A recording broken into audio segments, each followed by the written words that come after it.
दोस्तों, हमारे YouTube channel में आप सभी का स्वागत है। आज हम भारतीय इतिहास से स्टार्ट कर रहे हैं। इतिहास में हम सबसे पहले पढ़ेंगे प्राचीन का इतिहास। प्राचीन इतिहास में हम पढ़ेंगे प्रमुख सभ्यता और संस्कृति आज की क्लास में। तो प्रमुख सभ्यता और संस्कृति, मानव सभ्यता के प्रारंभिक काल को 3 भागों में बांटा गया है: पुरापाषाण काल, मध्य पाषाण काल और नवपाषाण काल। पुरापाषाण काल, मध्य पाषाण काल और नवपाषाण काल। पुरापाषाण काल को 3 भागों में बांटा गया है: निम्न, मध्य, उच्च पुरापाषाण काल।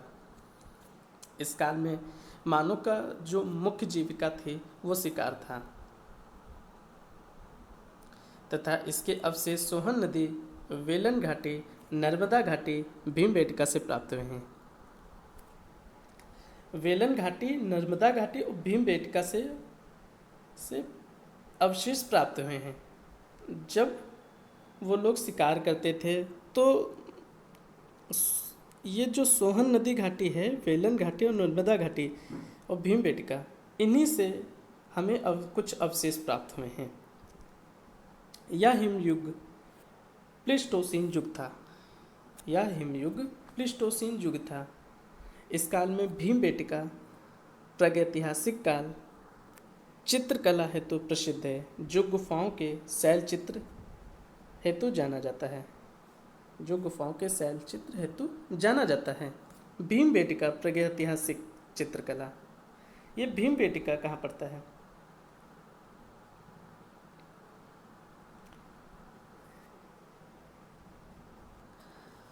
यह भीमबेटका मध्य प्रदेश के रायसेन जिले में पड़ता है।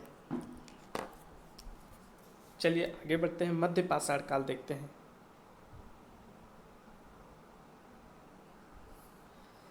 मध्य पाषाण काल को हम इंग्लिश में मेसोलिथिक युग कहते हैं। मध्य पाषाण काल को हम मेसोलिथिक इंग्लिश में कहते हैं तथा इस काल में आखेटकों तथा पशुपालकों का था। आखेटक हम शिकार कहते हैं। आखेटक को हम शिकार कहते हैं। शिकार करना तथा पशुओं को पालना इस युग में जाना जाता था। मध्य पाषाण काल में 10,000 ईस्वी पूर्व के आसपास जलवायु परिवर्तन तथा जलवायु के गर्म व शुष्क होने से 9,000 ईस्वी पूर्व मध्यवर्ती अवस्था का आरंभ हुआ, जो मध्य पाषाण युग कहलाता है। मध्य पाषाण युग क्या है? 10,000 ईस्वी पूर्व के आसपास जलवायु परिवर्तन तथा जलवायु के गर्म व शुष्क होने से 9,000 ईस्वी पूर्व मध्यवर्ती अवस्था का आरंभ हुआ था। 10,000 ईस्वी पूर्व के आसपास से 9,000 ईस्वी के मध्यवर्ती जो अवस्था थी उसे मध्य अवस्था का आरंभ हुआ था। इसे हम मध्य युग कहलाता है। तो इस युग में, मध्य पाषाण युग में क्या था? शिकार करना था, पशुओं का शिकार करना था और पशुओं को पालना था।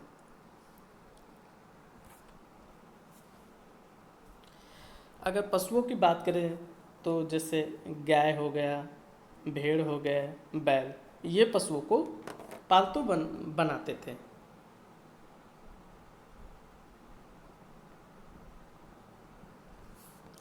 इस काल में लोग शिकार करके, मछली पकड़ करके और खाद्य वस्तुएं बटोर करके पेट भरते थे।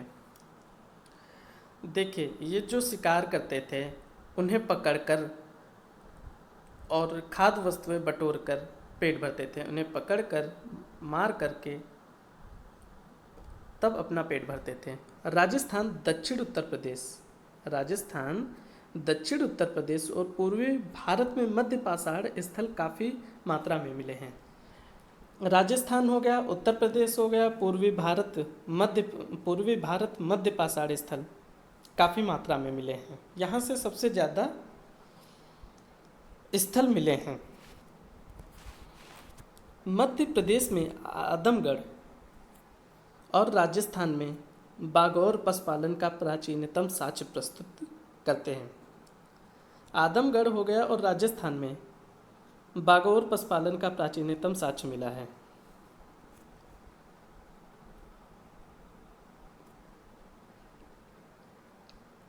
अब हम मध्य नवपाषाण काल देखते हैं।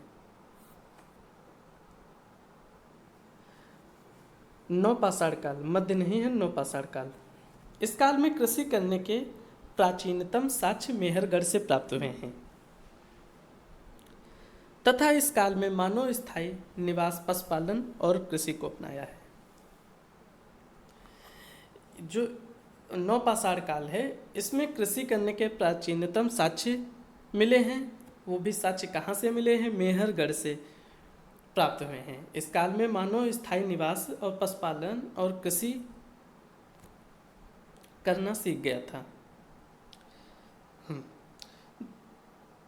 चलिए फिर से देख लेते हैं।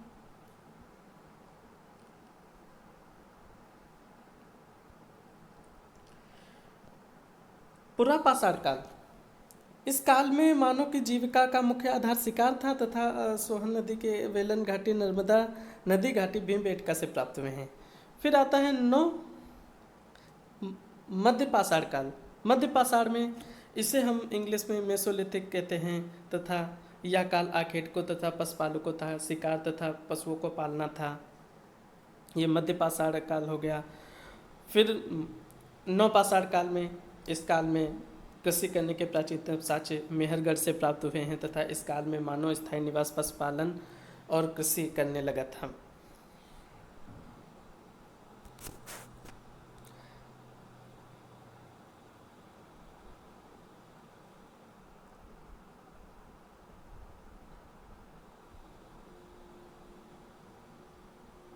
चलिए आगे देखते हैं।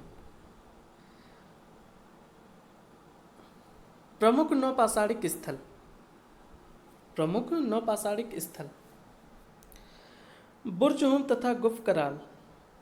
बुर्जहोम तथा गुफकराल कश्मीर। गुफकराल ये कहाँ पड़ता है? कश्मीर में। कोल्डी हवा, आहार गिलुंद ये दक्षिण पूर्वी राजस्थान में पड़ता है।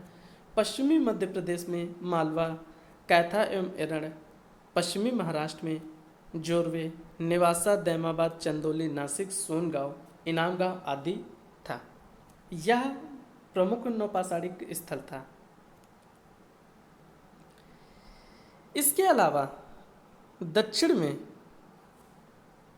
ब्रह्मगिरी, संगलकलू, तैकलकोट, पंपली, बिहार में चिरांद, उत्तर प्रदेश में मिर्जापुर इत्यादि, ये सब प्रमुख स्थल हैं।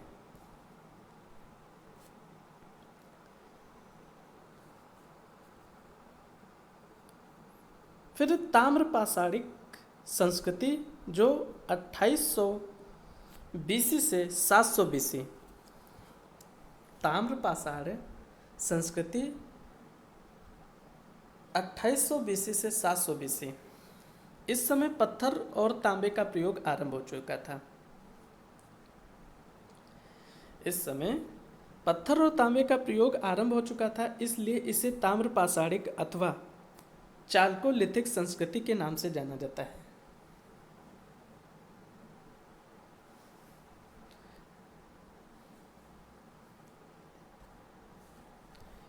इस समय पत्थर और तांबे का प्रयोग आरंभ हो चुका था। किसमें? ताम्रपाषाणिक संस्कृति, जो यह काल 2800 बीसी से 700 बीसी। बीसी का मतलब होता है बिफोर क्राइस्ट।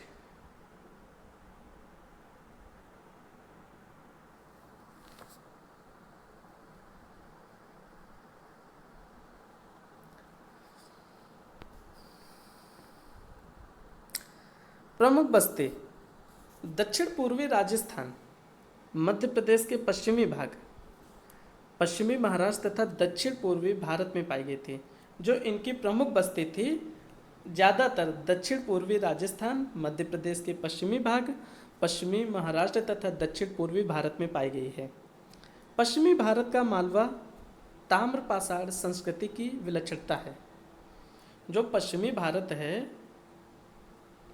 वहाँ मालवा ताम्रपाषाण संस्कृति की विलक्षणता है। मालवा मृत भांड जो ताम्रपाषाण मृत भांडों में उत्कृष्टतम माना जाता है। मालवा जो ताम्रपाषाण संस्कृति है वो मृत भांडों में उत्कृष्ट माना जाता है, सबसे ऊंचा माना जाता है।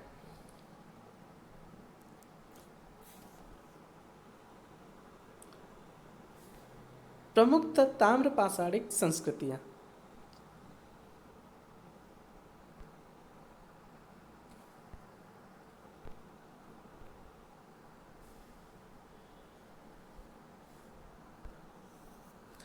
नंबर 1, आहार संस्कृति 2100 से 1500 ईस्वी पूर्व।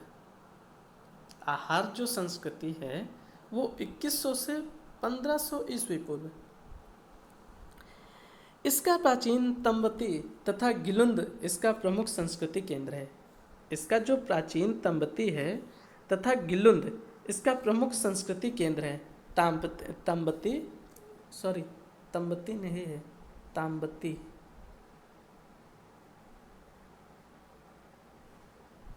ताम्बती तथा गिलुंद इसका संस्कृति केंद्र है।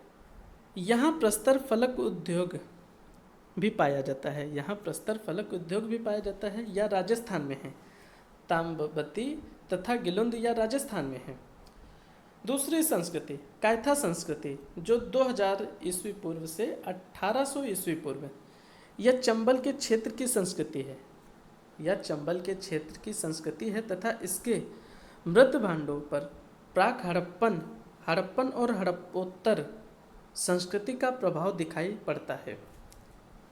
यह चंबल के क्षेत्र की संस्कृति है, तो मृत भांडों पर प्राक हड़प्पन और हड़प्पोत्तर संस्कृति का प्रमुख प्रभाव दिखाई पड़ता है।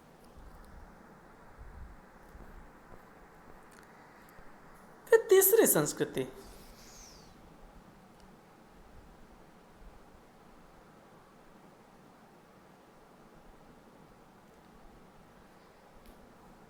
यह संस्कृति मालवा संस्कृति है। तीसरी जो संस्कृति है मालवा संस्कृति है।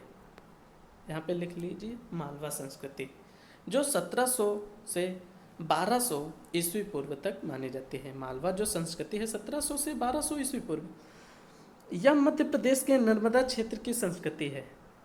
यह जो संस्कृति है मालवा संस्कृति है, जो यह मध्य प्रदेश के नर्मदा क्षेत्र की संस्कृति है तथा इसके मृत भांड ताम्रपाषाण मृत भांडों में उत्कृष्टतम माने जाते हैं। इस संस्कृति की जो है मालवा संस्कृति है,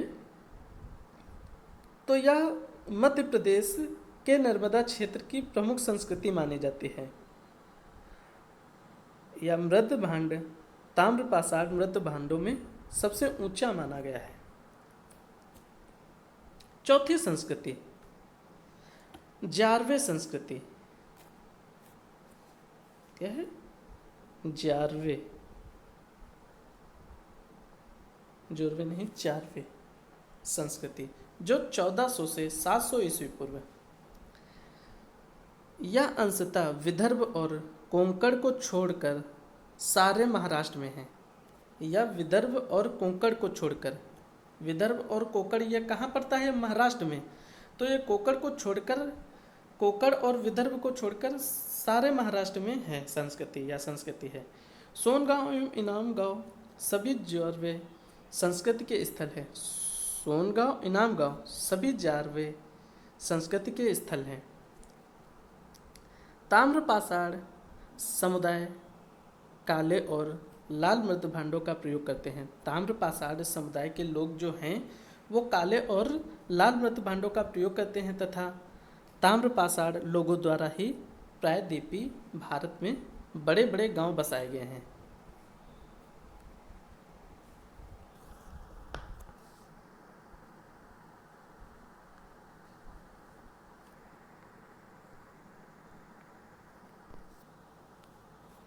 फिर भारत के मध्य और पश्चिमी भागों में ताम्रपाषाणिक संस्कृतियाँ 1200 ईस्वी पूर्व में या 1000 ईस्वी पूर्व आते आते लुप्त हो गई हैं।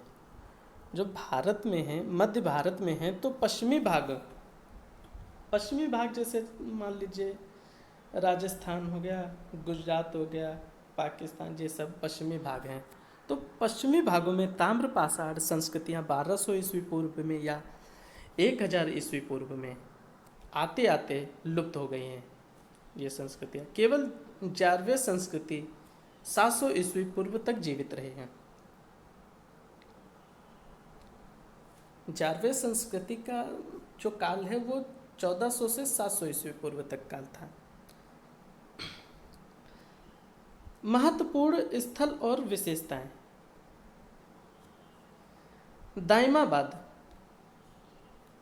गोदावरी क्षेत्र में जहाँ से सबसे बड़ी बस्ती कलश सावधान प्राप्त हुआ है। दाइमाबाद है जो गोदावरी क्षेत्र में जहाँ से सबसे बड़ी बस्ती है कलश सावधान प्राप्त हुए हैं। नवदा टोली, अनाजों का भंडार, मालवा उत्कृष्ट, ताम्र पाषाणिक मृत भांड। मालवा जो है उत्कृष्टतम ताम्र पाषाणिक मृत भांड है। तो आज के लिए बस इतना ही। कल हम पढ़ेंगे हड़प्पा सभ्यता, वैदिक संस्कृति, महाजनपद काल, दक्षिण भारत की प्रमुख संस्कृतियाँ। ये सब हम कल के क्लास में पढ़ेंगे। आज के लिए बस इतना ही। धन्यवाद।